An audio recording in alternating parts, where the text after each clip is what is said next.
ایک دن جنگل میں ایک گدھے اور چیتے کے درمیان بحث شروع ہو گئی۔ گدھا ضد کر کہہ رہا تھا آسمان لال ہوتا ہے۔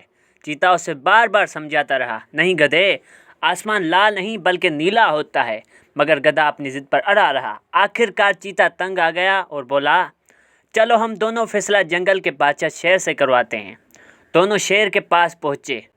چیتے نے کہا، شیر بھائی، یہ گدھا کہتا ہے کہ آسمان لال ہوتا ہے جبکہ میں کہتا ہوں کہ آسمان نیلا ہے، آپ فیصلہ کریں۔ شیر نے تھوڑی دیر سوچا، پھر کہا، گدھے تم بالکل صحیح ہو، آسمان لال ہوتا ہے۔ یہ سنتے ہی گدھا خوشی خوشی اچھلنے لگا اور کہنے لگا، دیکھا میں جیت گیا، میری ہی بات سچی ہے۔ وہ خوش ہو کر وہاں سے چل دیا۔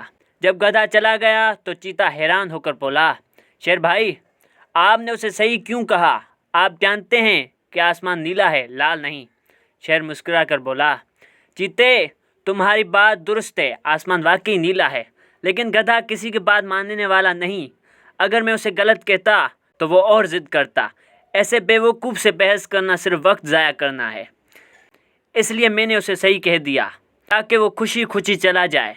سبق یاد رکھو، بیوقوف انسان کو قائل کرنے کی کوشش اکثر فضول ہوتی ہے۔ عقل مندی یہ ہے کہ اپنے وقت اور سکون کو ضائع نہ کریں اور بیوقوف لوگوں کے ساتھ بحث نہ کریں۔